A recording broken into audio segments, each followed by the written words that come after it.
the talk. Yeah, Virginia Public, mostly because I think I got it. I'm getting a C feedback. Okay. Mostly because the records in Central Virginia are going to be those that were created under state law for the most part. And we'll talk a little bit about those, some of the dates when some of those were started. But there's a really thorough reference for all of that at the Library of Virginia. And Shelley and I will talk a little bit about that at the end of the presentation, where you can get a real good overview of those records. But what I want to do today is to be able to take you through a couple of case studies and to let you see how to use some of these records. They're going to be a little different than the ones we're usually doing. And as people come in, I'm going to ask you if you'll mute yourself. I hear somebody that's just logged in. It just helps us kind of keep the flow of things going a little bit here. So when we talk about public records, what we're not talking about are those in plantation papers, family estate records, those kinds of things. And this is a good list that we'll start with. We're all familiar with the birth and the death records. I think we use those a lot. They're available on Ancestry and Family Search and in courthouses. Those records, though, as far as them being public records, don't start until 1853. That was when Virginia asked localities to begin keeping those records. And they're kind of what we call vital records. You know, we think of that, births, marriages, deaths as vital records. But we don't have any for anybody in an official way prior to 1853 in Virginia. The birth and death records do include enslaved people in them. I will say that it's not comprehensive. We found, comparing some plantation records with birth records, that sometimes only 50% of the births were actually recorded versus what is in a farm journal or a ledger of births during that certain time. And we'll talk about a little bit more about that as we go along. Then there are the property kinds of records, wills, inventories, deed records, and some really valuable tax records that aren't available for all counties, but several of you have records that are called personal property tax records, created right after the war. And all freedmen who are the heads of household over 21, they're appearing in those records, along with where they are working or living. So a really valuable piece to have, starting in 1866, 1 year after the end of the war. We'll go over court records and the other things, some voting records. A lot of these can now be found in the great work the Library of Virginia has done to put these things online. So that's sort of an overview of where we're going to go. And what we're trying to do is to use these records first to construct our family trees back to 1870. And I can just tell by many of the names that popped up as you all logged in, you all are well experienced in being able to get back to that point.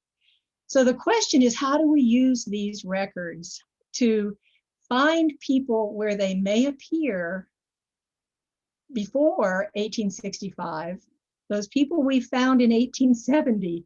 How do we go back? You can call that the brick wall. You know, there are a lot of ways that we can refer to it, but that's the challenge. When there were no surnames used and when enslaved people were not referred to often by name at all in these records. So we're going to try to look for anything that might give us a clue about family units, a mother and father, siblings, things like that could appear in a household before 1865, similar to what we find in 1870. And we're going to try to find connections, any hints of connections between emancipated people and their former enslavers. Because once we've found that, then we can go back into some of the estate records, wills, inventories, bills of sale, contracts that were created by those enslavers and maybe find some of the people that we're looking at. I put two photographs on this page, and they tell their own story, and that's why I've put them here. One of the most valuable pieces of local history that I've found has come from the records or the stories in some of the white families for whom these people maybe still worked up into the 1900s, who were very likely both the ancestors of the white people and the ancestors of these people were enslaved and enslaver. What I found is as I began to talk about this work that I'm trying to do, often people, like in this case, this woman said, well, I have photographs of two people who worked here all the way through my childhood. Now she's in her 80s, so we're talking back into the 40s and the 50s. And she showed them to me. And I very gently said, of course, I was pretty impressed. And I said, would you mind if I take a photograph of these pictures? They may be the only photos that exist of these two people. And she was more than willing to have me take the photographs. And she said, yes, share them with anybody that might find them helpful. So I think there are some really good resources still out there in areas like ours that haven't all been turned into suburbs yet. It's a little harder in Metro Atlanta to do this, but out here, a lot of these families still have connections and some pieces of this history to share. What I want to do today is to start with a family unit, a couple. Keep the water, please. That live right down on the Louisa Goochland County line. For any of you all that have done a lot of this, you know you're looking in Albemarle and Fluvanna, and you're looking Fluvanna and Louisa and Orange. County boundaries meant really nothing. So I'm deliberately choosing a couple where we're going to have to look in both places to piece together some of these records. So what I know is there is a young man named Winston Banks who's born about 1898. And of course, we know from census records and from his own marriage record who his parents are. And his parents are Granville Banks and Eliza Ann Bradshaw. When you look at when they're born, they're going to be born, both Granville and Eliza Ann, before 1865. So those of you that have done this so much, anybody can kind of chime in, you know, where's a logical place to start to figure out the parents of Granville and Eliza Ann? Where might you begin? If you all are muted and you're saying it into an empty room and I can't hear and somebody said their marriage register, I would say exactly, great place to start. This record I've been muted. So yeah, marriage register, I'll speak up. That's right. And Shelley disappeared there for a little while. So here we're back. So yeah, their marriage record is found down in Goochland. I looked for them in Louisa, couldn't find them. They lived in Louisa. I thought, what about Goochland? There they are. So this is a copy. Most of you have seen this before of the marriage licenses that are available down in the courthouse. These are the kinds of things that the information that appears on Family Search and Ancestry were transcribed from. So this is just an original that you're looking at. So here we go. The name of the parties, here's this Granville Banks and Eliza Ann Bradshaw. And when we come over here, let me see if I can get you all kind of scooted out of the way a little bit. The names of the parents for Granville are Winston Banks and Susan Banks. Huh, good to know. The parents for Eliza Ann Bradshaw are James Bradshaw and James and Jane Bradshaw. It also is showing the occupation here of the husband. Let me see if I can get that. So we've got some parents' names. You know, we'll go ahead and check that 1870 census. And here we say, Winston and Susan, okay, for Banks. And here is little Granville, who grows up to be the fella that is in that marriage record here. Okay, here's Granville Banks. So when we see him as a 12-year-old boy, we can now also pick up his father and his mother. And this is where, to find out either a possible enslaver connection or any information further back from this. This connection with Granville, who's 12 years old, and the other siblings who are here with Winston and Susan is going to be really valuable. I'm going to take you in a minute to these birth records, and we're going to take a look to see if we can find the name of an enslaver of the mother, Susan. But before we go, I want you to take a look at these names, particularly this one right here. He has a sister named Missouri. I always look for unusual names because they're easy to follow. They're a whole lot easier than Peter or something like that. All right, so here's Granville. We know this, we feel pretty sure this is the same record. It matches his marriage certificate.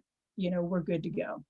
While you're here, take a look at other families around. There's an Edward Smith, who's also listed as Black, living right next door. Oh, and here's a white family. Addison Knuckles.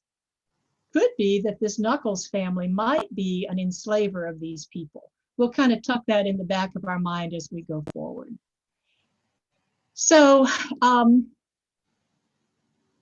now we've put together a little bit more of a family tree. We've been able to get these records. Here's Winston, Granville, Eliza Ann, and then we've picked up their parents' names as well, going a fair way back. All right. So what we want to do, taking that name Granville is kind of unusual. We've got another unusual name, Missouri, in there. We're going to see if we can find an enslaved mother named Susan who had a child named Granville. If we're really lucky, we'll get there. There are a couple of different ways you can do this. Most of you are probably familiar with the Virginia Slave Birth Index. This is as it appears on Family Search. These were put together in the 1930s during the great work of the Works Progress Administration. The last time we were in circumstances kind of like we're in right now, and the federal government hired retired teachers and artists and so on to put together work for the common good. There's also a print version that was done by the Alexandria Library. It's a little different, but it's working off the same records. So if you're going to use these at Family Search, and you're going to have a copy of this presentation, this is a hot link. When you go to review this, you can go here and it'll take you directly to this search page on Family Search. But what you'll do is put down the residence as Louisa, and you can try putting in the mother. It sometimes works, it sometimes doesn't. It works best if you can put in the name of the enslaver, but we're trying to find the name of the enslaver. So, you know, give it a shot. I just sometimes find it doesn't give me returns. Elaine? Yes. I will say about the print version that's done by the Alexandria Library. Those are volumes, and I know at the Albemarle Charlottesville Historical Society, we have the complete set of the 6 volumes of those books, and so people can make appointments, you know, come in and look, or join us on Friday, and we do lookups in those books also. Wonderful. And yeah, so like I said, they're from the microfilm that was done. And Louisa has the same set, and I think does the same by appointment if you need to go ahead and do that. Right. So, but they're still going to be listed and printed by the last name of the owner who reported those births. So, wanting to be able to find a little bit more than that, in Louisa, we took those birth records and transcribed them and put them into an Excel sheet so that we could actually sort by or filter. Just give me the mothers who are named Susan, all right? Or just give me the children who were born in 1858, or just give me the males. So it kind of helps a little bit. And all those records are going to be found on a web page that we've put together here for Louisa that's called The Land Between the Rivers. And when you get there, under Browse Exhibits, you'll find one that's called African-American Research in Louisa County before 1870. When you go to that page, the first tab is going to be Vital Records, Births, Deaths, and Marriages. And what you'll see is a very brief description, images of the originals we transcribed from, and here would be the birth records from 1853 to 1896 when they stopped. Now, this was done in some software that doesn't do a beautiful job of display, but it gets it up there. On each of these, you're going to see right up here at the top an Excel sheet that you can download and put wherever you want to put it. And it's going to have a funny name, so rename it as you want to. But it's going to be that spreadsheet that you then can go ahead and sort and work with as you want to. You'll see this in your presentation, see Vital Records. And there it is pointed to it where you can download it. And this is what you get. So what I did was to go through and ask for all of the mothers named Susan. And I wanted them to have, oh, I got a huge list. I'm trying to think. I just did a screen clip. I probably got 40 or 50 mothers named Susan. But I started going through and pulled them to look to see if I saw a Winston under the child's name. And I didn't. There wasn't a Winston. But look who's here, Missouri. Oh, isn't that awesome. interesting? Yeah. Yeah. So, you know, go through and, as I say, pay attention in those census records to the family unit that you see in 1870. You may be able to find your person by a sibling rather than they themselves. So the valuable piece here is it's going to have now who the father owner is. And when this mother named Susan had this child, Missouri, Susan was owned by a man named James Wright. Just because I've worked a lot with families and with some stuff we put together, I looked up James Wright and his family unit. Lo and behold, he has a brother named Granville Wright. Huh. Interesting that we're looking for a child named Granville, born to a mother named Susan. So it kind of confirms in my mind, could this be our Susan? Before we started, Shelley was talking about the value of being able to locate these people geographically. And this is the Library of Congress map of Louisa County from 1863. And I went to go see where some Wrights might have been, because I know that after the war from that census, that the Banks, Winston, Susan, they're living right here. And that Addison Knuckles, you know, the white guy that was in the 1870 census, he lives right here. Well, look who's right down the road, Wright. So I went looking in the census, and sure enough, it's a James Wright. So it further confirms that there's a strong likelihood of some relationship between this Susan and the people up here. I think you're bringing out an excellent point about the maps. Exactly.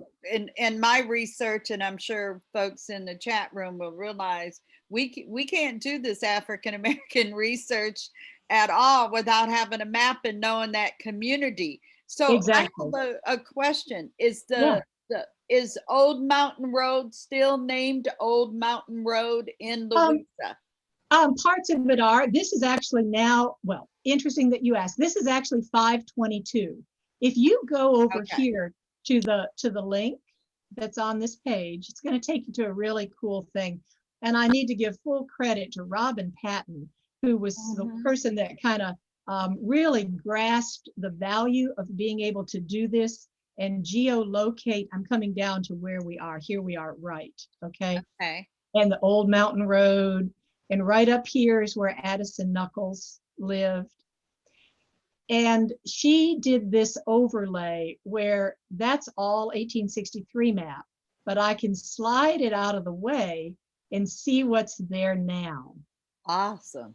So here is 522, and the right house should be like right there. Oh, it is. So Yeah. then I can zoom in. Oh, wow. And I realized this morning that the woman who has this has a little vegetable stand right out here where I buy tomatoes all summer long. And I know who owns this property. So I can now go ahead and approach them and ask if their mother, who had this place back here, might have been a Wright at some point. But is that a name in their genealogy? Kind of cool. So this is really valuable to me if you're looking and you found your people in 1870 and you look around that 1870 census. See, here's a pane, and you look for some familiar names that are also appearing. Here's Davenport, some Isbells, Johnsons, Diggs. You know, you'll discover all kinds of interesting little things as you look at it, but that's a really valuable tool. Fluvanna has been doing a lot of work putting their not only their 1863 era Civil War era maps online and extracting the points, but then associating slaveholding records with those houses. So the sky's kind of the limit on what could be done with that. But that's not the Gilmer map, correct? This one may be the Hotchkiss map. Okay, okay, I see it. Louisa Hotchkiss, 1863. Okay. Right. Robin has also done the Gilmer map. And so I think maybe if we go here, it might take us. No, it didn't. Somewhere we should be able to get back to the, from Louisa County's website, Louisa County Historical Society, you can get to their mapping stuff and see a lot of the other maps that they put up as well if you want to do that. Likewise from Fluvanna. They've been doing some work, and I know Albemarle has done a lot of work. A lot of it, yeah. So and those three counties are the only ones that I know. And I know Bob Vernon is here, and he might be able to type in the chat room if there's other map sites that we're able to see. Yeah. But you see what I've done? I've taken a marriage record that happened after the war, and I found parents' names in that. And then I went looking in these birth records to try to sort by mother's name and figure out if I can see a child that she had. I couldn't find Granville, but I found this Missouri. And so then I check a map, they live pretty close together. There also is a second transcription that's in that Piedmont, Virginia history, the site the Louisa County Historical Society did, and it's the birth records post-Civil War. There are a lot of people that we find who are still, of course, depending on a white person who is literate and knows their way around the courthouse system to report births and deaths. So you see over here in the last column where it says who is the informant and what is the relationship to this person. Okay. This little phrase of friend or employer or neighbor will often indicate some relationship that this Mrs. D. Anderson had to another mother, a mother named Ellen. All right. And this Mrs. Anderson reported the birth of Martha, Ellen's child, and she lists her relationship to Ellen as her friend.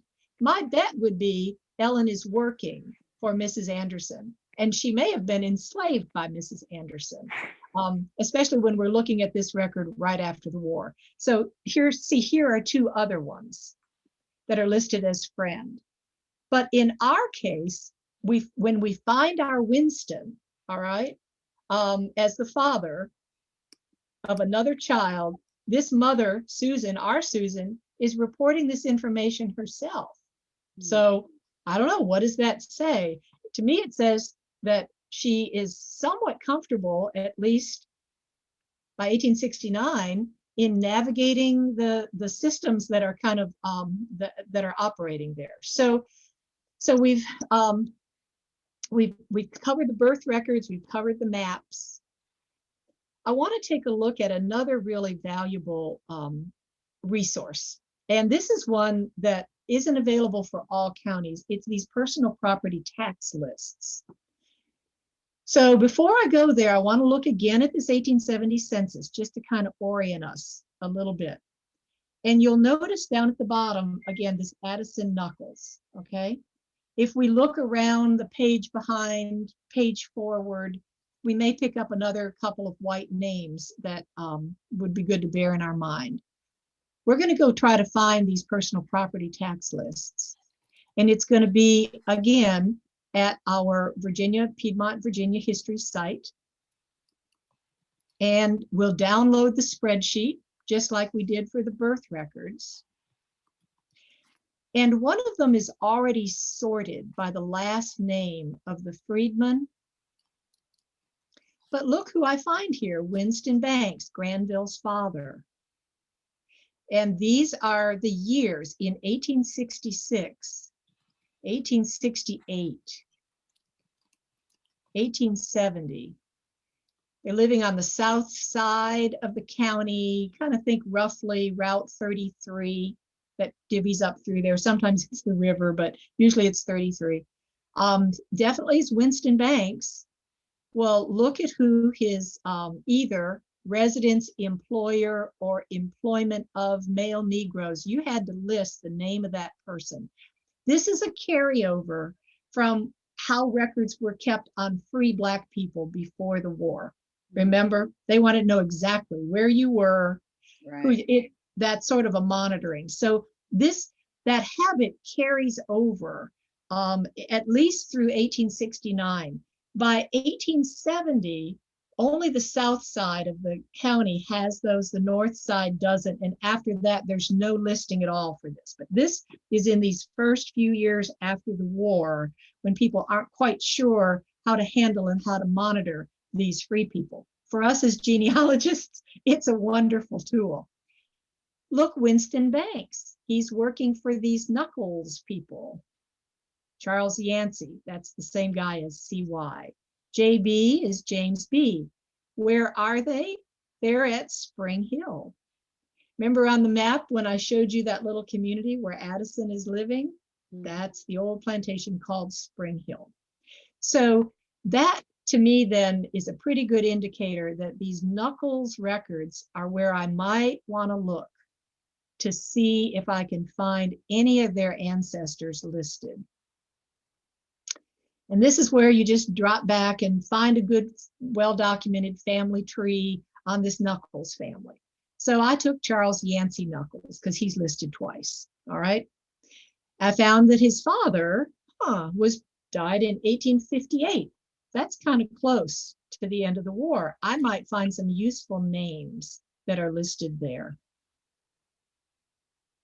I might not want to overlook Elizabeth and her parents, because again, often enslaved people will come to Elizabeth, that then gets incorporated into Charles's estate. But I'm back now to where I've got to go looking in some wills. On this same side of the land between the rivers here are Louisa County wills and estate settlement index. Sometimes just figuring out what book to go look in is the hardest thing of all. But when you're here, if you'll go ahead, as you click on that page, it's going to give you, well, we'll go ahead and take a look at it. So pretty much everything that's on the Piedmont site here will link into Family Search if it links into a section. Well, a lot of the records that are here are actually on the Piedmont, Virginia digital history site. Okay. And this is something that several of the historical societies, Fluvanna is using this a lot right now. Goochland has used it some. So sometimes that's the only place that we've got the images. There were so many will book images that the actual images are not on this site itself, but the index is. And so if you want to go to the index, take a look at it and download it and open it up, this is what you get. So if I wanted to look at now that's in Excel, so that means it's searchable too then. It's searchable, it's sortable, it's all that stuff. And it's thousands and thousands of rows long. Well, and it's interesting, before you clicked in that site, there was other notable surnames that are recognized, like the Quarles family, you had Knuckles, and those are, I'm going to say, common names known throughout Louisa, but some of those are also in Fluvanna, and all these counties, for folks that aren't familiar with them, they're all connecting at some point, and then these families are connecting as well. Yeah, you know, people are just rolling west to get, and they're intermarrying, and so then they go to whoever's got the best property in another county or so. But here's Charles Knuckles' will. All right, so I am going to need to go find Will Book 14, all right, in Louisa County, and I'd be looking for page 457. So that's where I know I can find Charles Knuckles' will. You know, right now, all the courthouses are closed. So it's really helpful that Family Search has all of those will books online. And this is thanks to Bob Vernon. Bob, I know you're hearing me. If I go here for Louisa County, Bob has taken all of the items that have microfilm and that have been put somewhere, and he's given us a link as to where they are. Here are deed books. Look at all those. Oh, okay, here are will books. I wanted Will Book 14, all right? So when I click on Will Book 14, I'll have to sign in to Family Search. You all do that, I know. Yeah. And voila, there we go. So now all you have to do is just get over to whatever that was, page 457 or whatever. And here they are, okay? So this is gonna save you, those of you who don't live in Virginia, this is gonna save you a lot of travel. A lot of time. Yeah, to get down here, especially while these courthouses are closed. So this is just super, super valuable. Moving forward, here is an image of this will, and it tells the children of Charles Knuckles, and it lists each of the enslaved people that his children get. Let's see. Oh, to Ann Knuckles, wife of Addison Knuckles. Remember, that was the guy, that was the neighbor. She received Suki, sometimes a nickname for Susan, Pompey, Chloe, and Robert. And then Charles Yancey Knuckles had Edward. Remember, there was a guy in 1870 named Edward Smith who lived right next to Susan and Winston? All right. So this is what I've found now in the will book that's here that may or may not help me in some way, but I certainly have now a couple of similar names in the right spot, and that may be all I get. I was looking for some property records for the Knuckles family, and I ran across this. I confess I'm not really good about looking for land records for Freedmen after the war to see who they purchased land from. But here I've got a deed that's given from Charles Yancey Knuckles. We all keep getting in the way here.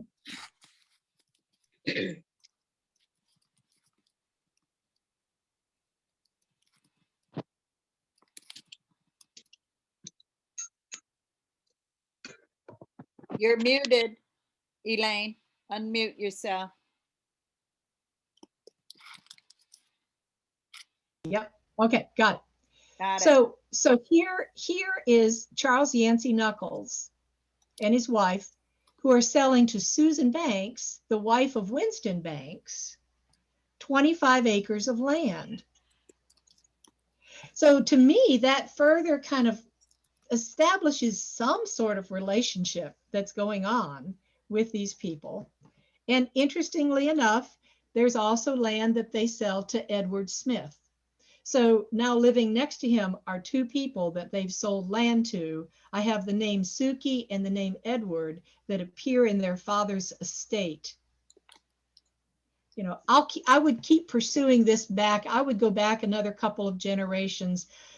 We may or may not find anything more, but we've seen confirmation in those personal property tax records right after the war that Charles Knuckles and his brother James, that's who Winston Banks is working for immediately after the war. And then in 1870, we see the confirmation that they're living next door to the Knuckles family in the census. And then we find this exchange of land that's happening I think this one is like it's 1881. So a few years, 15 years or so after the war, they're purchasing property from Charles Yancey. So Elaine, those are, yeah. I'm sorry, excuse me. I have a quick question. Yeah. I noticed in the record that they list colored in there. That's next to their surname. Is that right. something that is common in all the records in Louisa, that they listed the race, or just most of them, or does it make a difference if it's a local record versus a state record?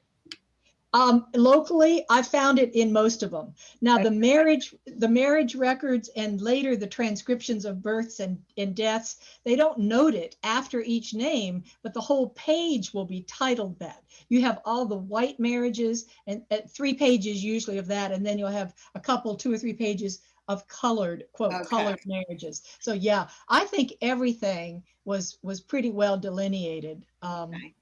Yeah.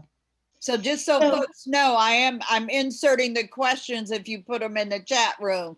So apologize for interrupting, but that's when the question comes up, I'll ask it to Elaine. And I'm going to pause right here and just see if anybody's got any questions, because I'm going to turn it over to Shelley to talk some about Freedmen's Bureau records. But before we leave this with with birth records, you know, death records are going to say the same. It's going to be an owner or friend who helps report that death record. That death record can give you the name of the mother. Mm-hmm. These Knuckles, they reported 2 deaths before 1865. One was a man named Paul, and one was a woman named Vina. And in the death record for Paul, it says that his mother was Vina. So we at least have another generation there from those death records reported. So at this point, I would go look for any death records reported by these Knuckles families. And I would just see if any of those names kind of seem like they're ones that reappear in my family. Maybe they're anyway, for what it's worth. Any questions you've got, pop them into the chat room. Yeah, and we Shelley and Karen K, look. Yeah, the ones I've been asking have been coming out of there. And I did note that one of the chatters there saw Marshall as a surname. And so she'll be following up on that. And so another question is, it's a great presentation. It will help me find my family members who were hired help without their own land.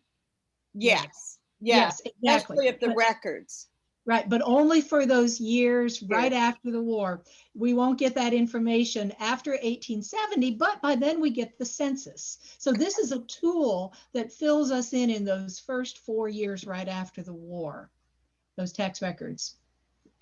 Well, and again, when we talk about, briefly about the Freedmen Bureau record, and for the folks that know me, that is my favorite record collection. It is, especially while I'm looking for formerly, enslaved people as well as poor whites. And I say poor whites to delineate them, So here is one of our favorite sites, and a lot of us know this. Mapping the Freedmen's Bureau site was developed by Tony Carrier and Angela Walton Raji. And thank goodness for them, because they have built this site, and it's for everywhere there were field offices. So when the war ended, basically, well, just before the war ended, these field offices were set up, and they're run by the military. And that's why we're going to see so many forms. So what Tony and Angela did was mapped all the locations, and you would click there on view maps, and also look through the sample documents. But you actually would view the map, and then you can increase the size, and it takes you right to your state, move over, say, to go to Virginia into Louisa. But when that box pops up that she showed originally, it will take you right into, once she clicks on, say, Louisa Courthouse or whatever site, you're looking at, the field office, it will take you into family search where the field office records are. So you can see Louisa has rows 103 and 104. So then you got to sign in as usual, and then it's going to take you right to the site. And so if you look at it, it says in blue, Virginia Freedmen Bureau Record, Alexandria, and you're looking at row 40. So drop that down for me. Yeah, click there. But you want to get, I'm sorry, you got to click on the Freedmen. There you go. And go get Louisa. It should be Louisa Courthouse, because you're in Alexandria right now. Yep. Okay, so I'll let you do right that. Here. Okay. Right down here. You got it. And okay. So what you want to do when you go in there is start looking. I would look at all the rows, or go to look for like where there's labor contracts and things like that, letters, but there's all kind of things. The Freedmen Bureau site has assistance for poor whites. They're the refugees, because it's called the Bureau of Refugees, Freedmen, and Abandoned Lands. So don't think that it's just African Americans, newly freed slaves that are in that record set. So you want to be able to find your white ancestors as well.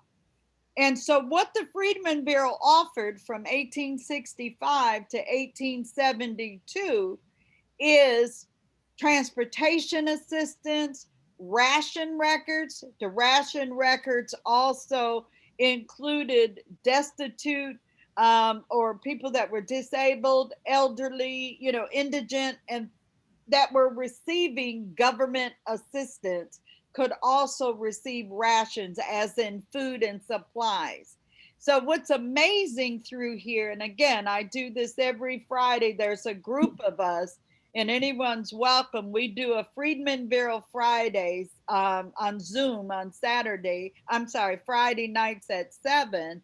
And we're going through there. And it's just a day, because there's so much information in these record sets. And if you want to click on one of those, there's a marriages or something. Marriage records are in there.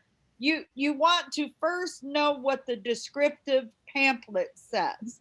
And you want to read the descriptive pamphlet. You can get it from the National Archives site, or Angela and Tony have all of them for all the states that have Freedmen Bureau records. They have them also on this site as well. Side note to their mapping site, they also mapped the Freedmen schools.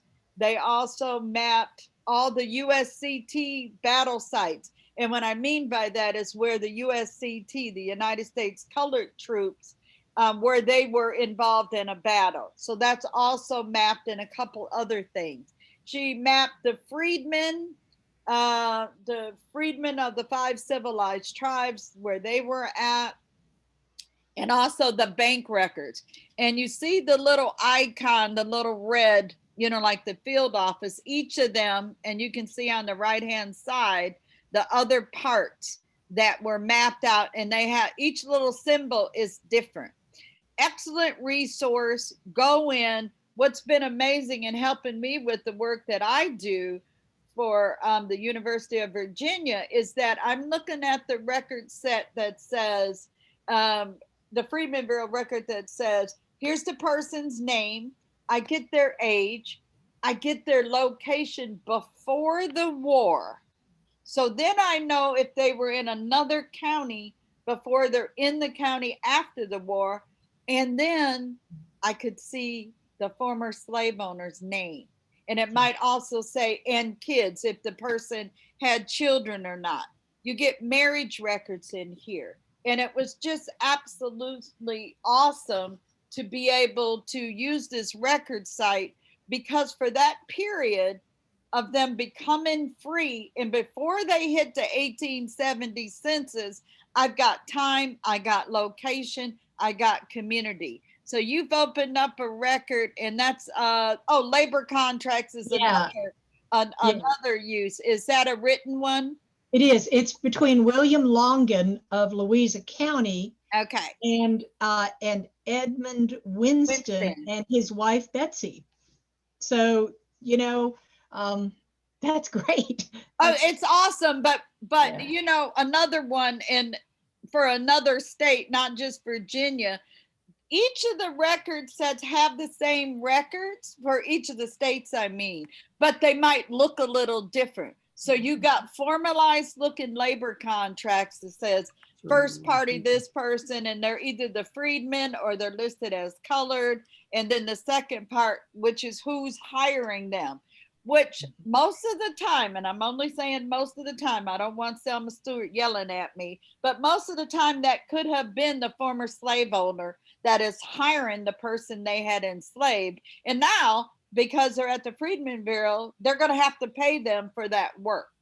And so this, you can help track that, or at least have a lead. So it's been very interesting and amazing to use this site.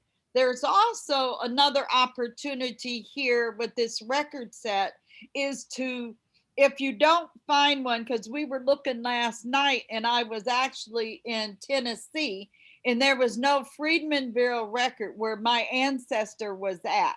So it was also amazing to say, okay, well, what's the next closest one, which could have been in another state. So you don't want to just, if you don't find them in yours, where your people are at, look at the other field offices around. So also you've got besides the field office connection, and you can see the screen she's showing up going through family search, you have the section of the United States Freedmen Bureau. And I'm going to say one difference is the field offices typically are indexed, but still look at the image. And then the United States Freedmen Bureau records are not indexed. So you're basically, if it says there's 900 and some images, you're going to look at all 900 and some images, and it is well worth it. And this is why we set time aside on these Friday nights, and because we're going through images and other discussions, and folks are just helping people out. Because you can look at this one that she pulled up, this, is that 30,000 or 50,000? I can't see it. Images that list down at the bottom under that. 30,000.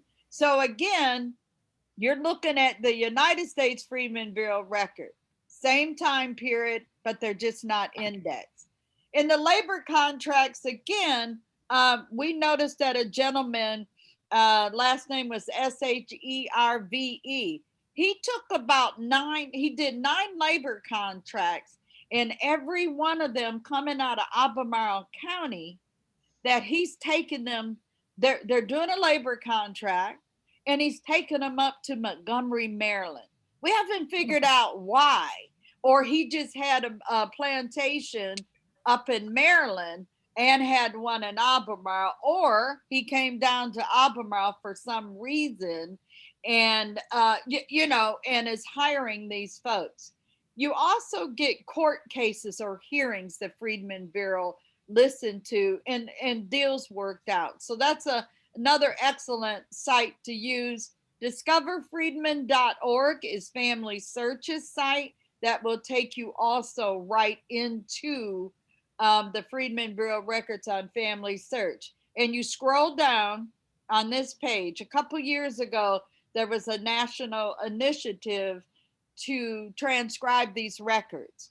And Family Search purchased 1,100 rolls, and they were in partnership with OGS, which is Afro-American Historical Genealogical Society, and some other groups. And across the nation, we were transcribing these records so we would be able to have access. So you just put the name in and it takes you right to Family Search. And let's see, you had one other. Well, the one other thing I would Right. add is that back on that digital archive site for the Louisa Historical Society, not sure what they're trying to get me through here a little bit. I don't know. Before so much work was done on Family Search about 10 years ago, we had donated to us roll 103 and 104, the Freedmen's Bureau records. And we had an intern who actually went through and not only indexed, but pulled out abstracts of what's in each record. We call it a finding aid. And now that you can see the actual image, again, there are thousands of images, so we didn't put it all online. But hers are really good. It'll say so-and-so comes with an appeal for finding a child that's been wrongfully sort of re-enslaved by a man, so that they bring that to the Freedmen's Bureau.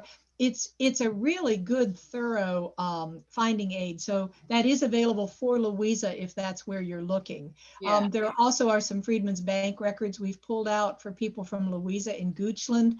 I'd love to see more counties do the same. If you all have a little time, just pull them out, for additional counties, and either Bob Vernon or one of us can get it up on a spot where it can be shared.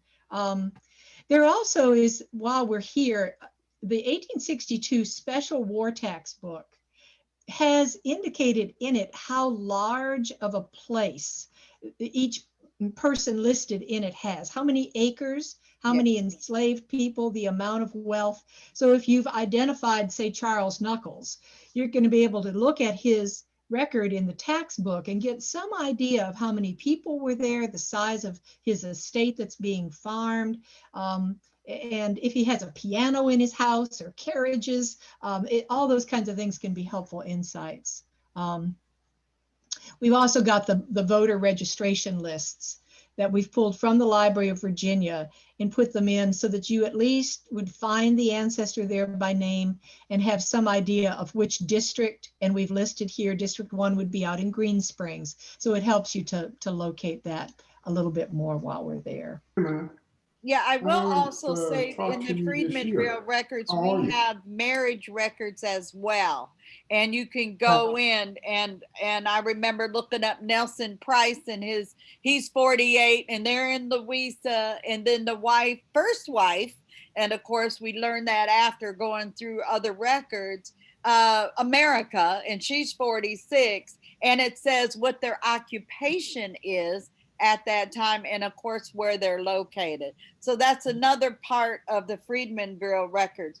So transportation, you got marriage records, you've got the ones we went through looking here, ration records, labor contracts, letters and the reports that are going from one office to another. But what I want to make sure folks understand that this is typical, not unusual, to find other states to also be within the county field office records, and especially in Virginia, because what I've seen in Virginia, and I'm looking through, say, districts 1 through 10, which is a record set from the United States section, and I thought, okay, what counties belong to what district? And so I started marking them down as it came through the records, because again, they're not indexed.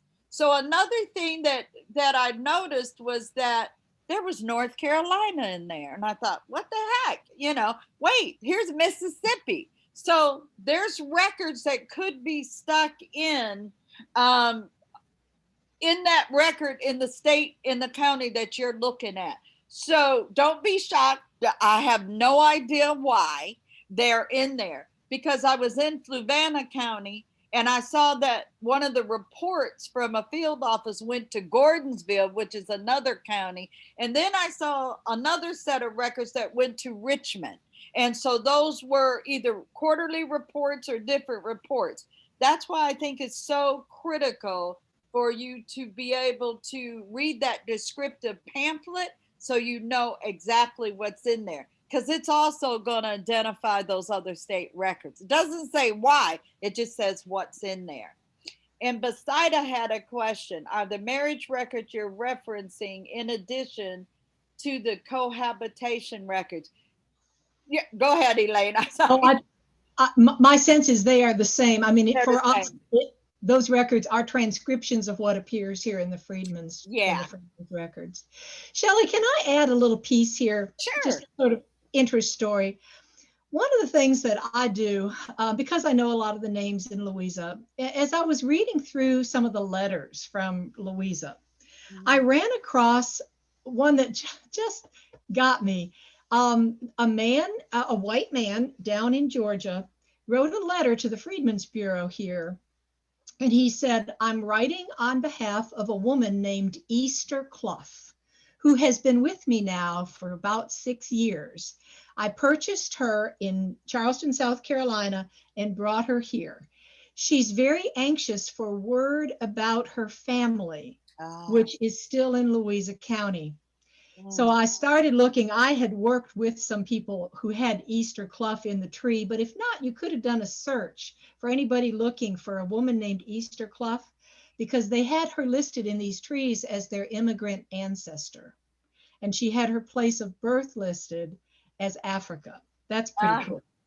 So I found a family tree that seemed to have the goods. You know, he had family photographs and all the cool stuff.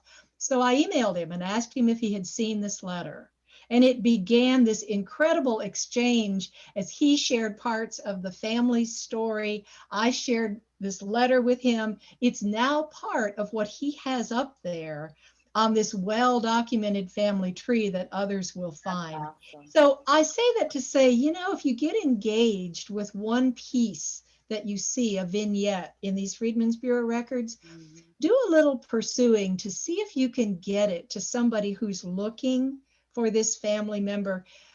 It's like a needle in the haystack when you're trying to go through these letters. Bless you, Shelley, for looking through all those images. Well, that's why we do it on Friday. Exactly. Yeah. But we can do that if any of us that are finding things. It's kind of a really nice way to bring some good out of all of that effort you're doing. So that's all I wanted to share. Yeah, and following up on that line, I was sharing Ration Records one evening, and Nika Smith, who does Black Crow Gin, which is another reference that people can tap into. You got a panel of genealogists. They're looking at various records, sharing case studies and you know, pertinent topics to African-American genealogy research. And she pulled up Ration Record, and I'm gonna start tearing up because I think about it all the time. But it was in Louisiana, and so the Ration Record, this one was beautiful that it had the name of the formerly enslaved and their age, and of course the former owner, and of course the location. But what was interesting was the ages. There was a couple that were 100 years old, some were in their 80s, and then there was 40s and 60s. And we stopped for a minute, and I said to Nika, I said, "Oh my God, Nika, the record was done in 1866. That meant that these folks were alive for the American Revolution, number one. Number two, they would have been enslaved their whole life, right? And now they're at freedom, now getting government assistance, you know, from the Ration Records. But then again, they could have been someone's ancestor that would have just came off of the boat. And that's what it gets kind of emotional in this type of research, because then I thought, if I could find a descendant, I would just hand that over. You know, because it had a first name and the last name that that person had taken at that time in 1866. It didn't guarantee that was the slaveholder's name, because we know that is not a common practice. And so I want to make sure people understand that only about 15% per family search of the formerly enslaved took the slaveholder's name. It is not that common. We've got certain families that we know in the research that I'm doing that they all took the name. Like I know the Coles in Albemarle, they took the slaveholder's name. Your Boxleys out of Louisa, they took the slaveholder's name, and generations of Boxleys. But that's not common. So don't always expect, but you still need to check and also know the community and know who's around, because whoever is around, using what they call the fan principle by Elizabeth Shown Mills, know the friends, the associates, and the neighbors that are around your ancestors. And definitely when we're looking at these Freedmen Bureau records and we're county specific, you know, where we're looking at. So I think it's so critical to soak up whatever records we can find locally before we start, you know, researching and getting lost on ancestry and family search. Look at these local records that we're sharing with you, you know, like your Piedmont site and things like that. So we can move on to the next section. So I just hope people use those. So we're back to Banks and Price. Yeah. You know what? I need to check Susan Price to see if Yeah. she connects to Nelson Price. But anyway, go ahead. Well, and I don't want to say much except that, you know, there are a lot of people who are free also, and those Yes. records are always really worth checking, the surnames. Louisa's population was a little bit less. Goochland's had about 10% of their Black population was free. So there are some really good resources for that. Pardon me. Some are here on the Piedmont site. It'll give you the links to where you can find them, including the great Free African Americans of Virginia, North Carolina, that great work that was put together. Bob Vernon has shared the Free Black Records PowerPoint that he did that's in here with this for Goochland County. And down toward the bottom of it is going to be a list for these people. So that's a good resource to check out. We've pulled the free Black families from 1860, 1850, and Carter G. Woodson's list from 1830. But just to note, there in those records, there's a Banks. Remember, we're looking for Winston Banks. And as far back as 1760, she's apprenticed to a woman named Judith Leake. Well, on that old map, Judith Leake lives just right back through the woods about 3 miles from this place where Susan and Winston and Granville appear by 1870. So there may be a connection with that free Banks family in Goochland. I haven't made it yet, but I haven't actively pursued it. It would be worth looking. So all that's to say, just check to see if any of these ancestors might possibly have been free. There's some really good miscellaneous papers and some whole record sets at the Library of Virginia also. I did a quick looking. Here's an Elisha Banks that had lost his free papers on the sloop, the Sally, in 1824. And he was issued another freedom paper documenting his freedom. And that copy is now at the Library of Virginia. Some wonderful records that are there. So check out those 2 additional links as well. I've asked Shelley if she'll talk through a little bit of what can be found there at the Library of Virginia. There are just some incredible documents that, again, you can search, but I found some wonderful things just browsing through a county of interest for me, looking at any last name that might be what I want to pursue. I found some really good things there. So Shelley, do you want to talk a little bit about what's there at the Library of Virginia?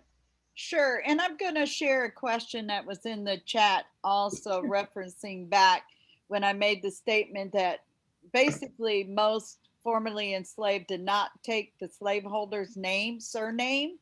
And even in my research, you know, probably half of who's on my list is first name only, and there is no surname.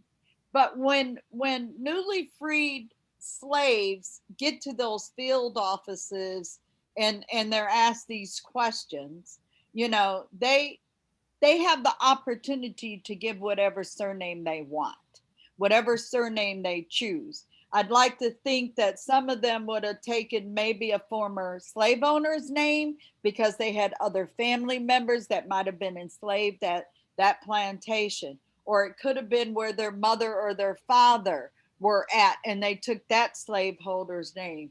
Or they just picked a name that they were heard or were familiar with.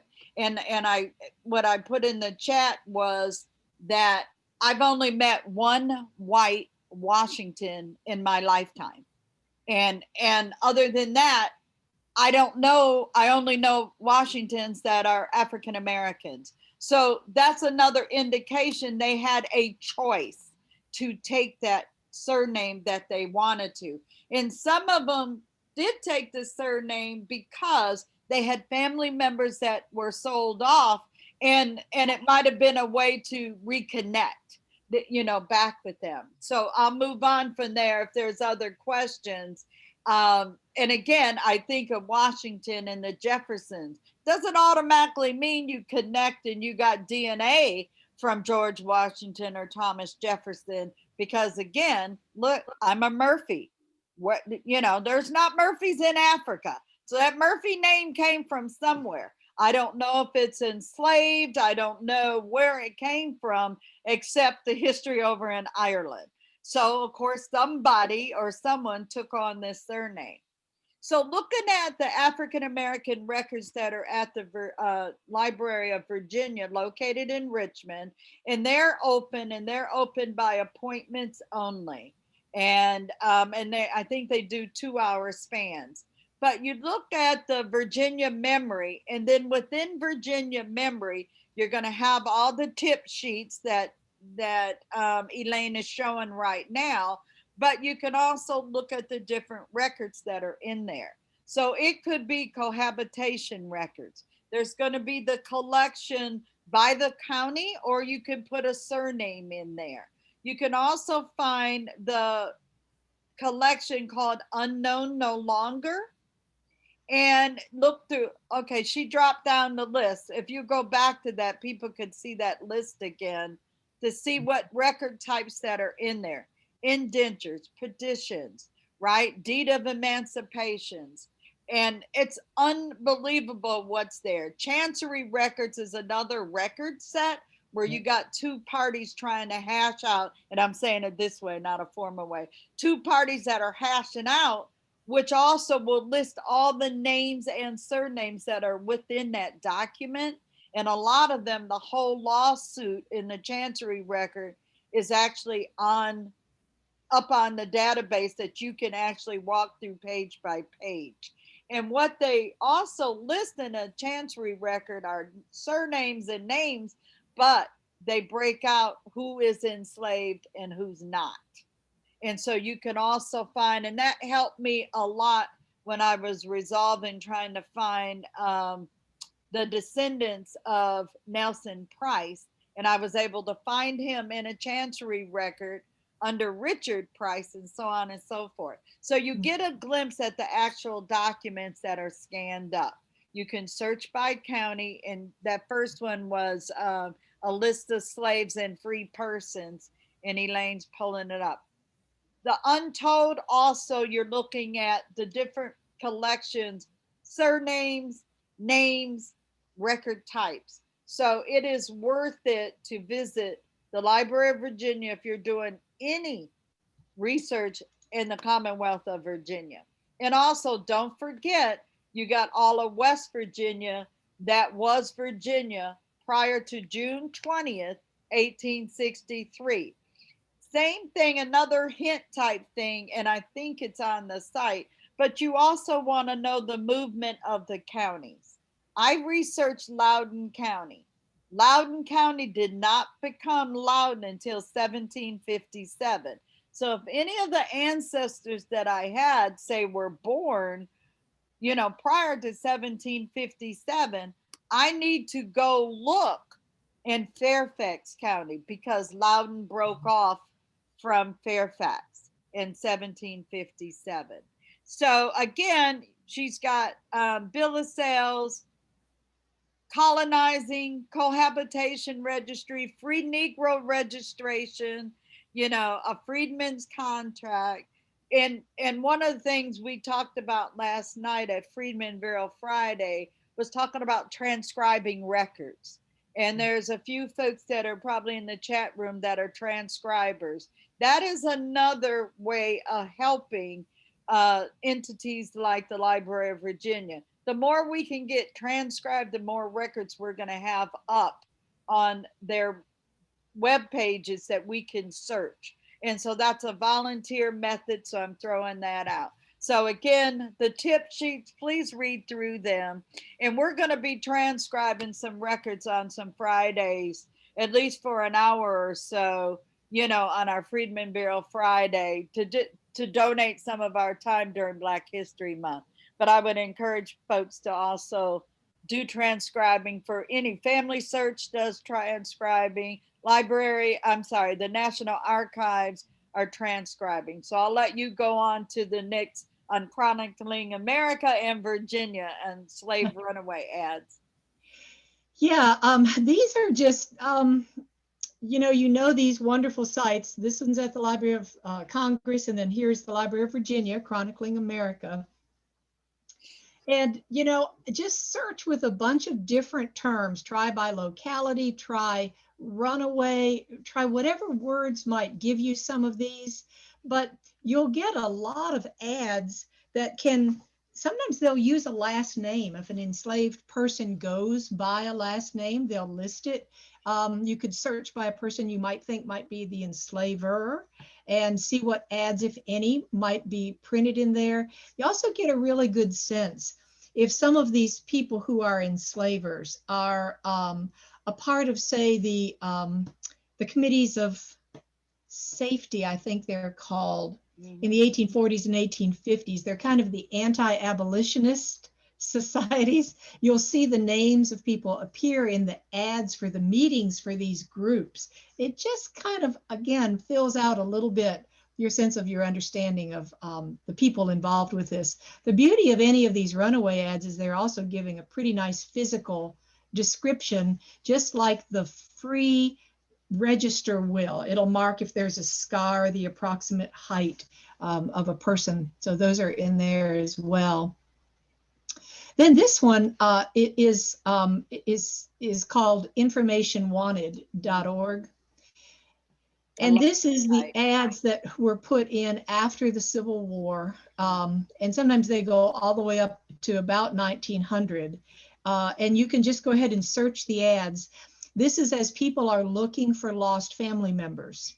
And there are a lot of them from across the country, especially in Richmond. This one that I have here that comes from a Shelton that was put in the Richmond Planet.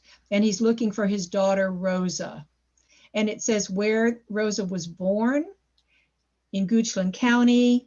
The place was owned by her mother, Harriet, died before the war of grief of her husband, Nat Shelton, having been sold away from her. I was owned by Dr. Morris near Goochland. Well, this is put in here by Nat Shelton. So my guess would be he is the husband that was sold away by Dr. Morris, and the mother, Harriet, died of grief. And they're looking for the daughter named Rosa.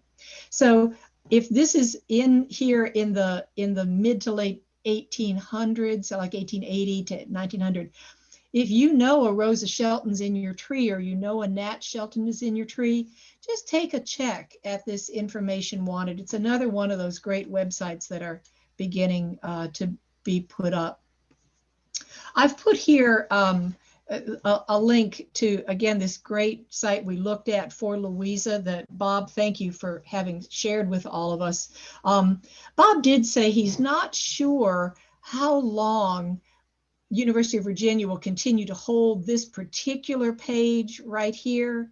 So it's worthwhile to go to each one of the counties and just download it as HTML or download it as a web page complete. The links that are in it are still going to stay active because they take you to Family Search or some of the other places, but you can access that through the link that's right here again. And if you want to take a look, say at Fluvanna's records this time, this is where Fluvanna's records are held. And when you go to the item, it's going to take you to Family Search and take you to those books. So it's a really valuable resource and well worth tucking into one of your folders. There are another couple, Shelley shared this with us, wanting to be sure that you get to the Virginia Genealogical Society's resource page for African-American research. And we wanted to be able to give you our contact information also. There's mine, and then there's Shelley's if you want to be able to reach her. One of the things that I have found really to be a lot, I'm going to hide it all for a minute. Some of the real gems that we've got in local records are going to be photographs. And sometimes in family letters, there'll be references to individual enslaved people. These are just three. The woman that's all the way on the left-hand side is at University of Virginia. She's just known as the nurse of the Minor family. But once you start getting into your local records, you see I've put down here in the red, in their father's estate, Kitty, one of the sisters, is given credit for taking care of an old Negro woman, Dolly, for life. Kitty lived with her brother, and in 1850, there was only one older enslaved person living with them, a female named age 62. We're not sure, but it's very likely that that photograph is of Dolly. Here's another one that has been donated to the Library of Virginia, it's special collections. And the notation on the back says, Uncle Harry Holmes, faithful favorite servant of Major James Watson of Ionia, father of Dr. George Watson, and my grandfather, Julia M. Morris of Hawkwood. I know James Watson, his wife, because this man looks older in 1850, and I know he's reported in the death registers in the mid-1850s.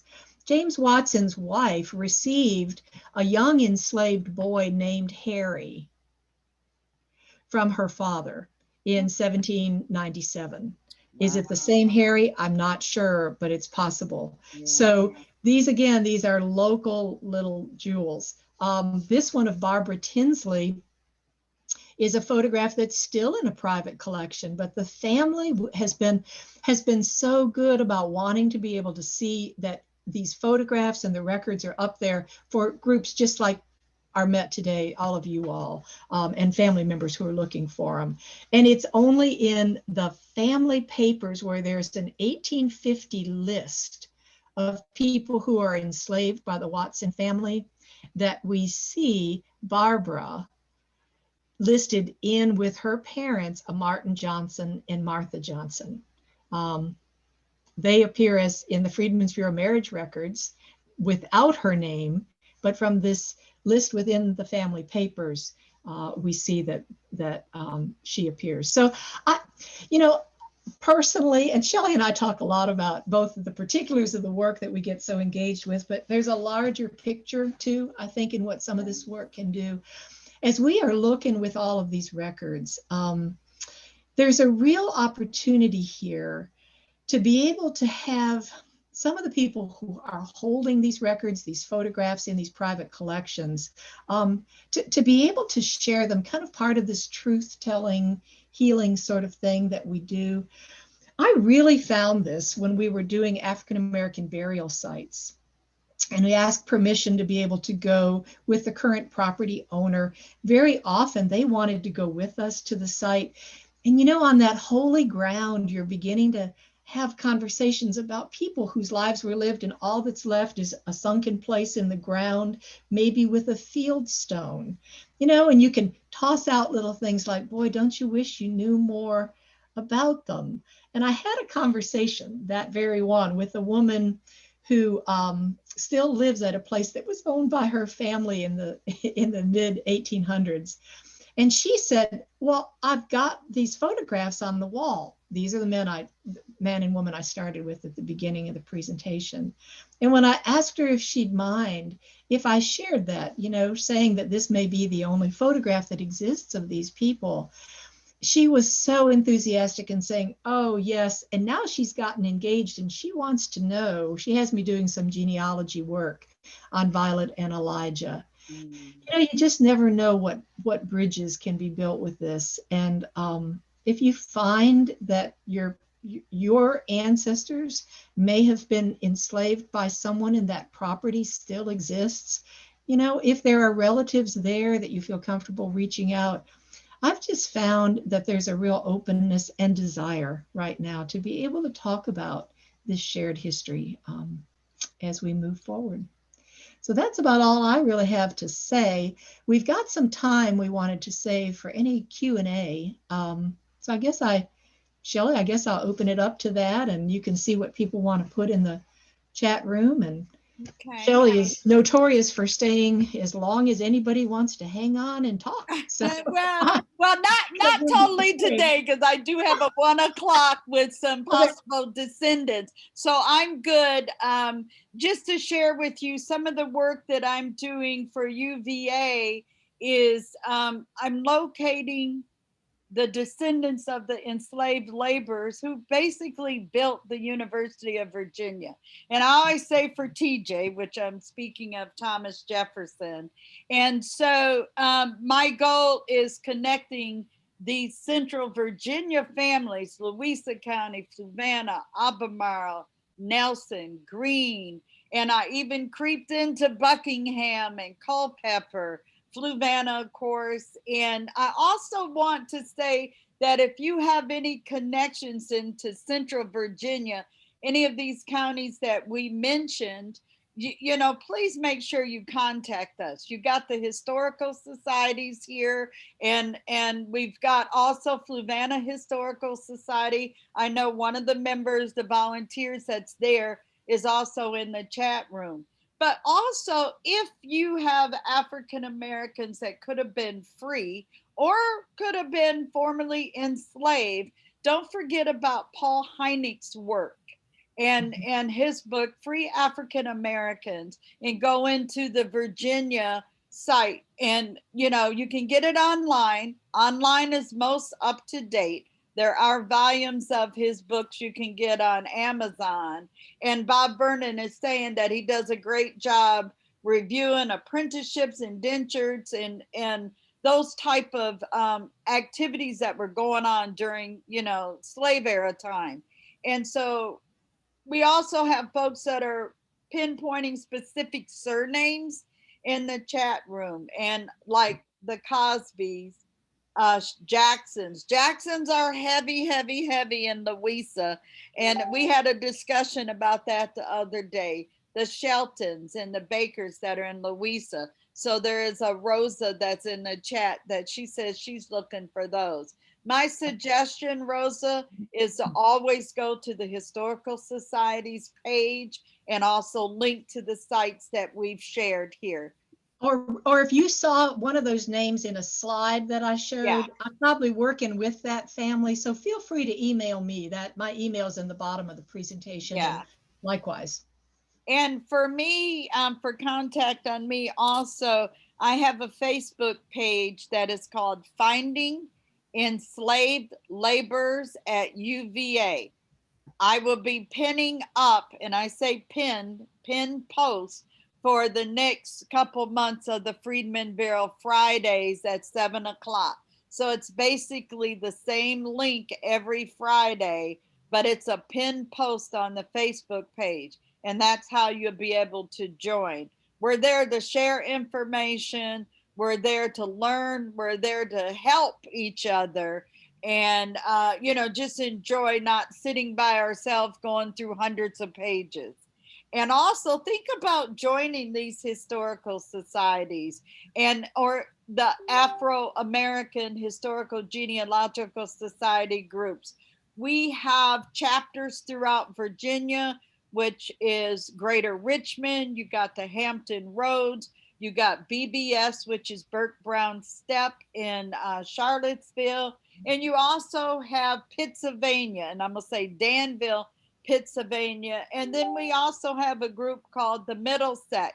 And actually, if Besida's there, if she would give me that proper title, because all of these folks give talks. And of course, we're all volunteers. We give talks, typically on our meeting days. So if Besida is still on, or someone can give me the total name of the Middlesex County African American group, I want to share that.